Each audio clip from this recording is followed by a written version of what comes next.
আল্লাহ তাআলা সূরা বাকারার ৭ নম্বর আয়াতে বলেন, আল্লাহ তাদের অন্তরে এবং তাদের কানে মোহর লাগিয়ে দিয়েছেন এবং তাদের চোখ সমূহে রয়েছে পর্দা, আর তাদের জন্য রয়েছে মহা আযাব। এখানে মোহর লাগানো অন্তর বলতে কোন অন্তরকে বোঝানো হয়েছে? অন্তর হলো ভালোবাসার জায়গা। আল্লাহ যখন কারো অন্তরে মোহর লাগিয়ে দেন, সিল মেরে দেন, তখন সে অন্তর সেসব জিনিসকে ভালোবাসতে অপারগ হয়ে পড়ে যেগুলো তার ভালোবাসার কথা ছিল। যেসব বিষয় ভালোবাসার যোগ্য তারা সেগুলো ঘৃণা করে। তাদের ইমানদারদেরকে ভালোবাসার কথা, কিন্তু তারা তাদের ঘৃণা করা শুরু করে। সত্যের প্রতি তাদের ভালোবাসা থাকার কথা, কিন্তু সত্যকে তারা ঘৃণা করা শুরু করে। ন্যায়কে তাদের ভালোবাসার কথা, কিন্তু ন্যায়কে তারা ঘৃণা করা শুরু করে। সুবহানাল্লাহ। অন্তর হলো দয়ার জায়গা, কিন্তু অন্তরে যখন মোহর মেরে দেওয়া হয় তখন রাহমা হারিয়ে যায়। এই মানুষগুলো সবচেয়ে নিষ্ঠুর কথা বলতে পারে, নিষ্ঠুর আচরণ করতে পারে, কারণ তাদের অন্তর মোহরাঙ্কিত। অন্তর হলো কৃতজ্ঞতার জায়গা। কৃতজ্ঞতা আসে অন্তর থেকে। যখন অন্তরে মোহর মেরে দেওয়া হয় তখন এই মানুষগুলোর অন্তরে কৃতজ্ঞতার কোনো অনুভূতি আর জাগ্রত হয় না। তারা কাউকে কৃতজ্ঞতা জানানোর প্রয়োজন বোধ করে না। তারা মনে করে তাদের তো সব এমনিতেই পাওয়ার কথা। অন্তর হলো ভয়ের জায়গা। যখন অন্তরে মোহর মেরে দেওয়া হয় তখন তারা তাদের কর্মফলের কোনো ভয় করে না। অন্তর হলো প্রত্যাশার জায়গা, কিন্তু এই মানুষগুলো হতাশ। পরকালের ব্যাপারে তাদের কোনো আশা নেই, অন্য কারো ভালোর প্রতিও তাদের কোনো আশা নেই। তারা নিজেদের জন্য উন্নতির কোনো আশা করে না। তারা মনে করে সবকিছু অর্থহীন, মন যা চায় তাই করো, কারণ যাই করো না কেন জীবন তো এমনিতেই দুর্বিষহ। এটাই তাদের মানসিকতা। তারা আশাহীন মানুষ, কারণ তাদের অন্তর তালাবদ্ধ। অন্তর হলো অনুশোচনার জায়গা। যখন খারাপ কিছু করেন তখন আপনার খারাপ অনুভব করার কথা, কারণ আল্লাহ মানুষের অন্তরে নাফসে লাওয়ামা দিয়েছেন, যার কারণে আপনার অনুতাপ অনুশোচনা ফিল করার কথা। কিন্তু অন্তরে যখন মোহর মেরে দেওয়া হয় তখন সবচেয়ে জঘন্য কাজ করার পরেও আপনি গর্ব অনুভব করতে পারেন। আল্লাহ আযজা ওয়া জাল্লা বলেন, ওয়াযায়্যানা লাহুমুশ শাইতানু আমালাহুম। শয়তান তাদের দৃষ্টিতে তাদের কাজগুলোকে সুশোভিত করে দিয়েছে। অন্তর হলো লজ্জা পাওয়ার জায়গা, কিন্তু এই মানুষগুলোর কোনো লজ্জা শরম আর অবশিষ্ট নেই। যখন অন্তর মরে যায় তখন তাদের কথাবার্তা, আচার আচরণ, জামা কাপড় যতই অশ্লীল, অমার্জিত আর কুরুচিপূর্ণ হোক না কেন, এতে তাদের আর কিছু যায় আসে না। আল্লাহ মানুষের প্রকৃতিতে যে বিষয়গুলোকে বিশ্রী কদাকার করে দিয়েছেন তারা সেগুলোকে নিজেদের জন্য সুন্দর বানিয়ে নেয়। অন্তর হলো দায়িত্বানুভূতির জায়গা। আপনার প্রতিবেশীর প্রতি দায় দায়িত্ব আছে, সন্তান সন্ততির প্রতি দায় দায়িত্ব আছে, স্বামী স্ত্রীর প্রতি আছে, পিতামাতার প্রতি আছে। কিন্তু যখন অন্তর মোহরাঙ্কিত হয়ে পড়ে তখন সে অন্তরে আর দায়িত্বানুভূতির কোনো বালাই থাকে না। অন্তর হলো আত্মমর্যাদার জায়গা। আমার মতে এটা সবচেয়ে গুরুত্বপূর্ণ। আল্লাহ মানুষকে সম্মানিত করেছেন। এই মর্যাদা বোধ আসে অন্তর থেকে। যেমন শিক্ষকের প্রতি আপনি যে মর্যাদা ফিল করেন তার অবস্থান অন্তরে। ইসলাম এবং রাসূলুল্লাহ সাল্লাল্লাহু আলাইহি সাল্লামের জন্য যে মর্যাদা অনুভব করেন তার অবস্থান অন্তরে। আপনার নিজের প্রতি নিজের যে সম্মান অনুভব করার কথা তার অবস্থান অন্তরে। কিন্তু অন্তরে যখন মোহর মেরে দেওয়া হয় তখন সেখানে আর কোনো মর্যাদা বোধ অবশিষ্ট থাকে না।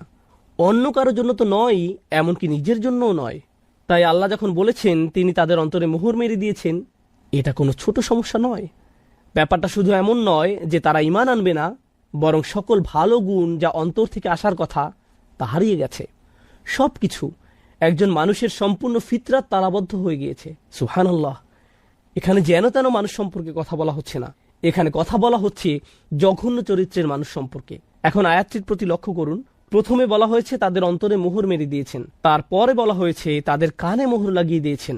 অন্তর যেহেতু ইতিমধ্যেই মোহরাঙ্কিত হয়ে পড়েছে, তাই তারা যাই শুনুক না কেন তাদের উপর এর আর কোনো প্রভাব পড়ছে না, কারণ তারা যেটাই শুনুক তা কখনো অন্তরে গিয়ে পৌঁছায়নি। এরপর তিনি বলেন তাদের চোখের উপর পর্দা পড়ে গেছে। এমনটি হয় যখন তারা সত্যকে দেখতে অস্বীকৃতি জানায়, যখন তারা পথ নির্দেশনা নিতে অস্বীকৃতি জানায়, যখন তার চারপাশের বাস্তবতা নিয়ে চিন্তা ভাবনা করতে অস্বীকৃতি জানায়। আল্লাহ আমাদের সুন্দর দুটি চোখ দিয়েছেন যেন আমরা এগুলো দিয়ে চারপাশের বাস্তবতা দেখি, আল্লাহর সৃষ্টি দেখি, মহাসত্য সম্পর্কে চিন্তা ভাবনা করি। যখন এই সামর্থ্যের অনুশীলন করতে ব্যর্থ হবেন তখন আল্লাহ আপনাকে হয়তো তার দানকৃত দুটি চোখ দিয়ে এই পৃথিবী দেখার সুযোগ দিবেন, কিন্তু তিনি এতে হেদায়েত দেখার সুযোগ দিবেন না। আমাদের চারপাশে যা কিছুই আছে, যত কিছু তিনি সৃষ্টি করেছেন, তিনি বলেন ইন্না ফি যালিকা লাআয়াতুন, এগুলোতে নিদর্শন রয়েছে। যখন চোখের উপর পর্দা পড়ে যাবে তখন আপনি হয়তো পাখি দেখবেন, গাছ দেখবেন, আকাশ দেখবেন, কিন্তু তাতে আল্লাহর নিদর্শন চোখে পড়বে না। আপনি দেখবেন না এগুলো কিসের দিকে ইঙ্গিত করছে। বাবা মাকে সুখী করা অথবা বাবা মা যেন আমার উপরে খুশি থাকে, এটা করা কঠিন। আর স্ত্রীকে খুশি করা, এটা নিয়ে কথা না বলাই ভালো। আসুন আমরা এটা নিয়ে কথা না বলি। কিন্তু শুধু নিজের জন্য, যেমন আপনি একটা সিনেমা দেখলেন, আপনি এতেই খুশি, অথবা আপনার বন্ধুর সাথে দেখা হলো, আপনি খুশি, আপনি আপনার পছন্দের রেস্টুরেন্টে খেতে গেলেন, আপনি অনেক খুশি। এটা খুব কঠিন কিছু না, কিন্তু এটা যেমন দ্রুত আসে তেমনি দ্রুত চলে যায় এবং আপনার আবার ভালো না লাগা শুরু হয়। আপনি হতাশ হয়ে যান এবং আবার সুখী হওয়ার চেষ্টা করেন। এটা অনেকটাই মাদকাসক্তির মতো, কারণ এটা আপনার সাথে সর্বদা থাকে না, আর এটাই হলো সবচেয়ে নিম্ন স্তরের সন্ধান। তাই মানুষ যখন বলে আমি শুধু সুখী হতে চাই, আমি আসলে জানি না সে কি বোঝাতে চাচ্ছে, কারণ কোনো মানুষই সবসময় সুখী নয়। আল্লাহ আমাদেরকে অনেক অনেক অনুভূতি দিয়েছেন এই জীবন অভিজ্ঞতা অর্জনের জন্য, এবং এর সবগুলোই সুস্থ জীবনের অংশ। সুখ হলো এদের একটি মাত্র। যদি আপনার আকাঙ্ক্ষা শুধু সুখী হওয়া হয়, তাহলে আমাকে বলতেই হচ্ছে যে আপনি হতাশ হবেন। সুখ কখনোই ঘটবে না, আপনি কখনোই চিরসুখী হতে পারবেন না। এটা আসলে এভাবে কাজ করে না। আমি বলছি না যে আপনাকে হতাশ হতে হবে, আমি যা বলতে চাচ্ছি তা হলো সংগ্রামও জীবনের একটি অংশ। যখন আপনি বার্ষিক পরীক্ষার জন্য প্রস্তুত হচ্ছেন, আপনি কিন্তু সুখী নন, বা 3 ঘন্টার পরীক্ষার মাঝে আপনি সুখী নন। যারা ব্যায়াম করেন তারা তাতে সুখ পান না। হ্যাঁ, ফলাফল দেখে তারা অবশ্যই সুখী হন, কিন্তু ঘাম ঝরানো পরিশ্রম করার সময় নিশ্চয়ই তারা সুখী নন। নিজের চেহারা দেখলেই বুঝতে পারবেন, ঠিক যেন সিলভেস্টার ট্যালনের মতো। যাই হোক, তাহলে সবচেয়ে নিম্ন স্তরের আকাঙ্ক্ষা কি? সুখ। আসুন এবার পরের ধাপ দেখি। পরের ধাপ মানে এটা অর্জন করতে আরো চেষ্টা করতে হয়, আর আমার বর্ণনায় আমি যতই উপরের ধাপে যাব সেটা অর্জনের জন্য ততই কষ্ট করতে হবে। তো এর পরের ধাপ হলো কুল দেখানোর আকাঙ্ক্ষা। এটা সুখের আকাঙ্ক্ষা নয়, আকাঙ্ক্ষা হলো কুল হওয়ার। কুল হওয়া মানে হলো কেউ আমাকে নিয়ে ঠাট্টা করবে না, আমি বাকি সবার মতোই হব। কেউ আমাকে নির্দেশ করে বলবে না যে তুমি এমন কাপড় কেন পরছো, এমন কথা কেন বলছো, তোমাকে এমন দেখাচ্ছে কেন, তুমি এভাবে চলো কেন, ওদের সাথে কেন মেশো, এটা কেন কিনছো, ওটা কেন করছো, গাড়ি কেন চালাও। আপনাকে আলাদা করে ভাববে, আপনি এটা চান না। আপনি যে কোনো ভাবে সবার সাথে মিশে যেতে চান এবং কারো সমালোচনার বস্তু হতে চান না। আপনি অদৃশ্য হয়ে যেতে চান বাকি সবার মাঝে, যেন আপনাকে বাকি সবার মতো কুল ভাবা হয়, আর এই জন্য পরিশ্রম করতে হয়। উদাহরণ হিসাবে বলা যায়, আপনারা যারা হাই স্কুলে পড়ছেন, আপনি স্কুলে কি পোশাক পরে যাচ্ছেন সেটা আসলেই একটা বড় ব্যাপার। আপনি যখন আলমারি থেকে একটা কাপড় বের করেন বা জুতা হাতে নেন পরার জন্য, তখন আপনার মনে এই প্রশ্ন আসে যে কে আপনার পোশাক নিয়ে মজা করতে পারে। সত্যি সত্যি আপনার মনে এই ভাবনাটি আসে। অথবা আপনি যখন কাপড় কিনতে দোকানে যান, আপনার বাবা হয়তো আপনাকে টাকা দিয়েছেন কিছু কেনার জন্য। আপনি যাই কিনেন না কেন, অনেক কিছু কেনার পেছনে একমাত্র কারণ হলো যখন আপনি এসব পরবেন তখন লোকে কি বলবে। এটাই হলো কুল হওয়ার আকাঙ্ক্ষা। বাদ বাকি 10 জনের মাঝে মিশে যেতে হলে আপনাকে পরিশ্রম করতে হবে। এমন কিছু করা খুব সহজ যাতে মানুষ আপনাকে আজব ভাববে, কিন্তু বাকি সবার মতো চলতে গেলে কিছু কাজ করতেই হবে। অনেক তরুণকে এই জন্য নিজের পছন্দ বাদ দিতে হয়, তাদের এমন অভিনয় করতে হয় যা আসলে তারা নয়। আমি কিছু তরুণকে চিনি, ধরুন 14-15 বছর বয়স। একজনের কথা মনে আছে, সে বেসবল টুপি পরতো কারণ এটা তখন ফ্যাশন ছিল। তার প্যান্ট ঝুলে থাকতো। সে আমার কাছে এসে কান্না শুরু করলো। আমি তার কাছে বসলাম, আর সে আমাকে বলল, আমি এমন কাপড় পরতে পছন্দ করি না, আমি এটা ঘৃণা করি। কিন্তু আমি যদি এমন না করি তাহলে বাকিরা আমাকে নিয়ে মজা করে। আমি তাই বাধ্য হয়ে এমন করি। আমি গালি দিতে পছন্দ করি না, কিন্তু প্রায় গালি দেই যখন স্কুলে থাকি, কারণ আমাকে বাকিদের মতো হতে হবে। তাহলে সবচেয়ে তুচ্ছ আকাঙ্ক্ষা হলো সুখের আকাঙ্ক্ষা। এর পরের ধাপ হলো কুল হওয়ার আকাঙ্ক্ষা। এর পরের পর্যায়ে কি? জনপ্রিয় হওয়ার আকাঙ্ক্ষা। আমি সবার মাঝে মিশে যেতে চাই না, আমি সবচেয়ে জনপ্রিয় হতে চাই। আমি এমন হতে চাই যেন সবাই আমার বন্ধু হতে চায়, এমন হতে চাই যেন সবাই লাঞ্চের সময় আমার কথা শোনে। আমি এমন হতে চাই যেন কেউ আমাকে নিয়ে মজা করার আগেই যেন আমি তাদেরকে নিয়ে মজা করতে পারি। আর প্রায় সময় আপনারা দেখবেন যে স্কুলে যেসব বাচ্চারা জনপ্রিয়, তাদের জনপ্রিয়তার কারণ হলো তারা অন্যদেরকে নিয়ে মজা করে, আর সবাই তাদের ভয় পেয়ে তাদের কথা মতো চলে, যেন তারা কেউ পরবর্তী শিকারে পরিণত না হয়। যদিও আমি এখানে অল্প বয়স্কদের কথা বলছি, কিন্তু এমনটা প্রাপ্তবয়স্কদের ক্ষেত্রেও হয়, অবশ্যই হয়। আমাদের আঙ্কেল আন্টিদের ক্ষেত্রেও হয়ে থাকে, কোনো সন্দেহ নেই। জনপ্রিয়তার মানে হলো আমি চাই সবাই আমাকে নিয়ে কথা বলুক, আমি সবার মনোযোগের কেন্দ্রে থাকতে চাই, আমি চাই সবাই আমাকে নিয়ে মন্তব্য করুক। আমি কোনো ছবি পোস্ট করব, টুইট করব, ভিডিও বানাবো, যা কিছুই করি মানুষ যেন আমাকে নিয়ে কথা বলে। যখন আমাকে নিয়ে কথা বলা কমে যাবে তখন আমাকে নতুন কিছু আবার করতে হবে যেন মানুষ আমাকে নিয়ে মেতে থাকে। জনপ্রিয়তার আকাঙ্ক্ষা খুবই আজব একটি জিনিস, কারণ এর কারণে মানুষ নিজেই নিজের অপমান করে।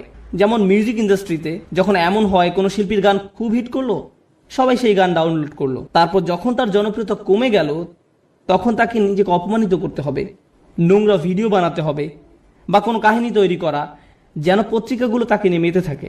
অন্তত সেখানে জনপ্রিয়তা থাকবে, কারণ তারা নিজের গুণের কারণে আর জনপ্রিয়তা পাচ্ছে না, তাদের পরের গানগুলো বা ভিডিওগুলো আগের মতো বিক্রি হচ্ছে না। এটাই হলো জনপ্রিয়তার আকাঙ্ক্ষা।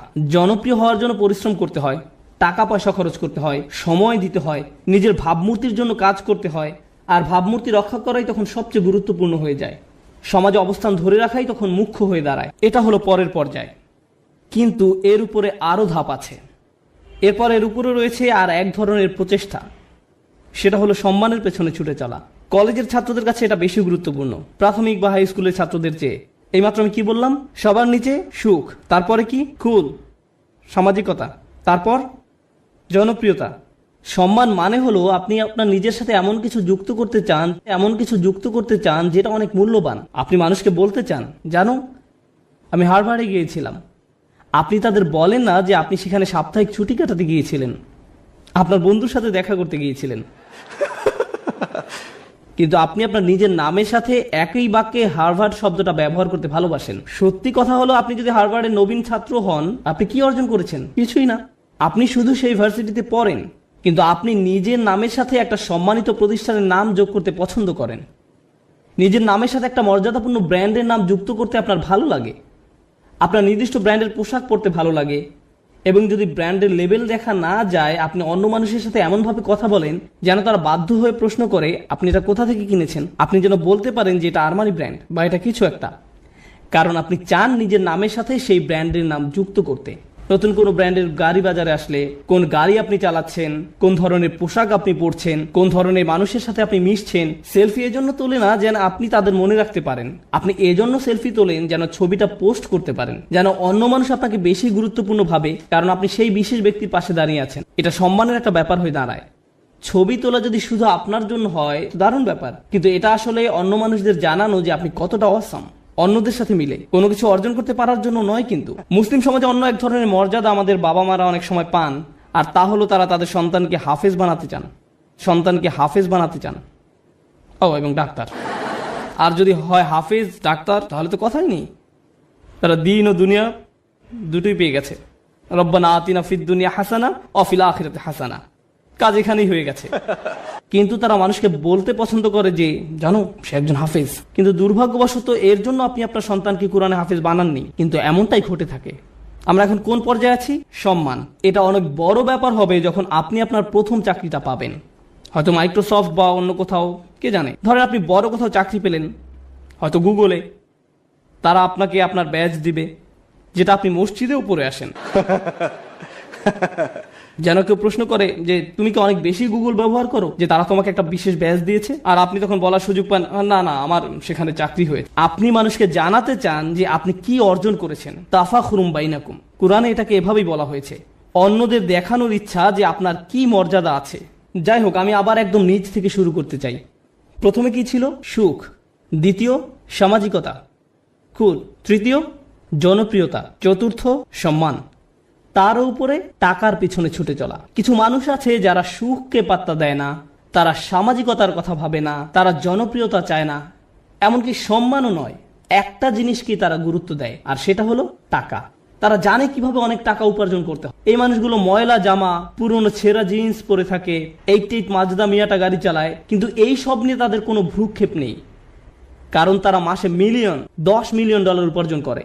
আমার এমন মানুষের সাথে দেখা হয়েছে যারা বছরে শত মিলিয়ন ডলার উপার্জন করে, এবং আপনি বুঝবেনই না সেটা, কারণ তার চুল উস্কো খুস্কো, তার মধ্যে এক অন্যরকম ভাব আছে যে সে ব্যস্ত, বা ব্যস্ততার জন্য নাও হতে পারে, কারণ সে এগুলো পাত্তাই দেয় না।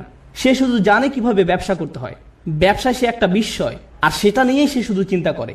সেখানে এটাই চিন্তা করে যে বিক্রয় কিভাবে বাড়ানো যায়, কিভাবে ব্যবসার আরো সম্প্রসারণ হবে, কিভাবে আমি নতুন ওয়্যার হাউস খুলবো। সুবহানাল্লাহ, তারা অবিশ্বাস্য ধরনের মানুষ। যাই হোক, ময়ের উপরে উঠলে কি আরো কঠোর পরিশ্রম করতে হয়। সুখী হতে কোনো পরিশ্রম করতে হয় না, সবার মতো হতে কিছু পরিশ্রম করতে হয়। জনপ্রিয় হতে আরো কিছু কাজ করতে হয়। সম্মান বা সম্মানিত কিছুর সাথে জড়িত হওয়ার জন্য আরো শ্রম দিতে হয়। অনেক টাকা কামাতে হলে অনেক শ্রম দিতে হয়।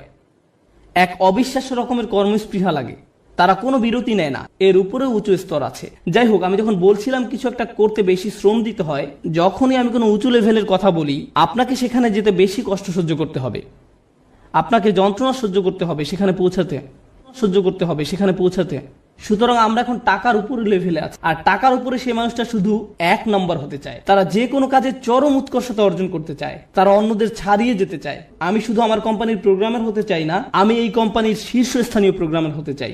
আমি শুধু এই ক্লাসের ছাত্রই হতে চাই না, আমি 1 নম্বর হতে চাই। আমি শুধু এসএটি পরীক্ষায় বেশি নম্বর পেতে চাই না, আমি সর্বোচ্চ নম্বর পেতে চাই। আমি শুধু বাস্কেটবল খেলোয়াড় হতে চাই না, আমি NBA তে যেতে চাই, আর আমি MVP হতে চাই।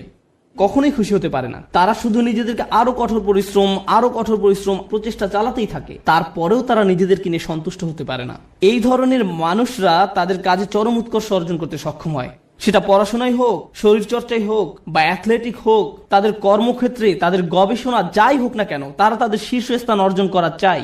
তাদের 1 নম্বর হতে হবে। নিজেদের নিয়ে কখনোই খুশি হতে পারে না। তারা নিজেদেরকে কার সাথে তুলনা করে এটা জানা খুব গুরুত্বপূর্ণ। নিজেকে তারা গতকালকের সাথে তুলনা করে। তারা আর কাউকেই পাত্তা দেয় না, কারো দিকে তাকায় না। তারা জানে তারা আরো ভালো করতে পারে, তাই তারা কখনোই সন্তুষ্ট হতে পারে না। তারা কখনো কাজ না করে বসে থাকে না।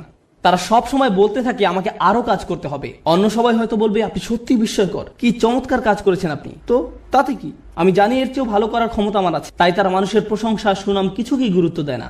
যারা ভাবে যে তারা আসলে দারুণ কাজ করছে, কিছুকেই গুরুত্ব দেয় না। তারা চেষ্টা করেই যায়। আর এমন একটা উদাহরণ হলো মাইকেল ফেলপস, ঠিক কিনা? কত মানুষ তার প্রশংসা করেছে সব রেকর্ড ভেঙে ফেলার জন্য, কিন্তু আপনার কি ধারণা যে সে বসে ভাবছে আমি তো রেকর্ড ভেঙেছি, এখন আমার সম্মান আছে, তাই আমি এখন কিছুটা অবসর নিতে পারি? সে কি অর্জনের চেষ্টা করেছে? উৎকর্ষতা। তাই সে কখনোই সন্তুষ্ট হতে পারবে না। সে চেষ্টা করতেই থাকবে, মেশিনের মতো সামনে যেতেই থাকবে আরো দ্রুত গতিতে। এমন মানুষ দুনিয়াতে খুব কমই আছে, খুবই কম। অনেকেই এখানে বসে আছেন যারা স্কুলে পাশ করার গ্রেড পেলেই খুশি, তখনই তারা সুখের খোঁজে প্লে স্টেশন নিয়ে খেলতে বসে যায়। আবার এমনও মানুষ আছে যারা 99 পেলেও নিজের উপর অসন্তুষ্ট, কিভাবে আমি এই ভুলটা করলাম। এমনটা সাধারণত ছেলেরা করে না, মেয়েরা করে। উৎকর্ষতা অর্জনের ব্যাপারে কথা বলতে বলতে আরো একটা কথা বলতে চাই, যে আমি জীবিকা অর্জনের জন্য কি করি। আমার সত্যিকার অর্থে কোনো চাকরি নেই, কিন্তু আমার ক্যারিয়ারের একটা অংশ হলো যে আমি কম বয়স্ক ছেলে মেয়েদেরকে আরবি শিখাই। এটা একটা বেশ ইন্টেন্সিভ প্রোগ্রাম। তাদের আরবি কিছুটা শেখাতে 9 মাস লেগে যায়। ক্লাসের অর্ধেক থাকে ছেলে আর অর্ধেক মেয়ে, 30 জন ছেলে 30 জন মেয়ে। মেয়েরা গত 5 বছর ধরেই পরীক্ষায় ছেলেদের চেয়ে অনেক ভালো নাম্বার পেয়েছে, খুবই ভালো করেছে তারা, কিন্তু ছেলেরা ক্রমাগত ভাবেই খুশি। মেয়েরা সবসময় মন খারাপ করে থাকে, আমাকে বলে উস্তাদ আমি জানি আমি 100 পেয়েছি, কিন্তু আমি নিশ্চিত নই যে আমি ঠিকমতো বুঝতে পেরেছি কিনা। এদিকে এক ছেলে 25 নম্বর পেয়েছে, আর সে বলছে ওকে আমি বুঝতে পেরেছি। আমি পুরোপুরি ভিন্ন প্রজাতির মানুষদের সাথে কাজ করছি একই ক্লাসরুমের মধ্যে, তাদের পুরোপুরি ভিন্ন মন মানসিকতা। তাই আমার ছেলেদের বলতে হয় যে মন দাও, অপদার্থ কোথাকার, তুমি বোঝোনি, কিছু কাজ করো। আর এদিকে মেয়েদেরকে আমার বলতে হয় শান্ত হও, তুমি ঠিকই বুঝতে পেরেছো। আমি তো ছেলেদেরকে বলতে পারি না হালকাভাবে নিতে, কারণ এর চেয়ে বেশি হালকাভাবে নেওয়া যায় না, এটা সম্ভব নয়। সুতরাং আমরা কোথায় পৌঁছেছি, কি নিয়ে কথা বলছিলাম? ও ঠিক আছে, আমাকে একটু সাহায্য করুন। একদম নিচ থেকে আবার শুরু করতে চাই। সুখ, সামাজিকতা, জনপ্রিয়তা, সম্মান, টাকা, উৎকর্ষ। উৎকর্ষের উপর কি থাকতে পারে?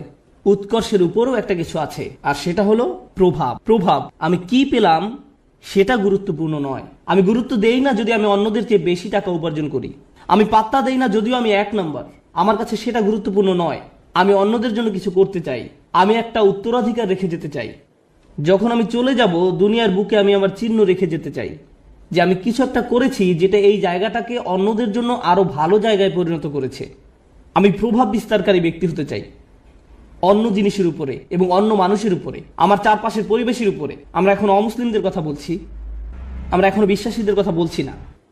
আমরা জানি এমন মানুষ আছে যারা MBA শেষ করেছে সবচেয়ে ভালো ভার্সিটি থেকে, যারা হয়তো লাখ টাকা স্যালারি পেতে পারতো ভার্সিটি থেকে বের হয়ে, তারা সেই বেতন ত্যাগ করে এমন প্রতিষ্ঠানে যোগ দিচ্ছে যারা সামাজিক দায়বদ্ধতার জন্য কাজ করে। তারা অনেক কম বেতন নিচ্ছে কারণ তারা টাকায় বিশ্বাস করে, তারা অনেক বেশি প্রভাবের উপর বিশ্বাস করে।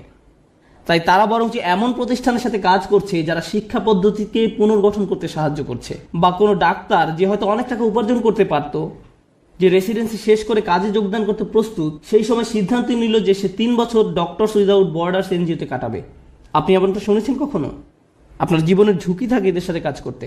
যুদ্ধ বিধ্বস্ত অঞ্চলেরা মানবিক কাজ করে, কিন্তু কেন এই ছেলেটা যাচ্ছে, কেন এই মেয়েরা যাচ্ছে? কারণ পয়সা আসা শুরু করলে আমি কোন ধরনের গাড়ি কিনবো সেটা নিয়ে দুশ্চিন্তা না করে সে বেশি চিন্তিত পৃথিবীতে সে কি প্রভাব রেখে যেতে পারবে সেটা নিয়ে। তারা সাহায্য করতে চায়, তারা ভালো কিছু করতে চায়।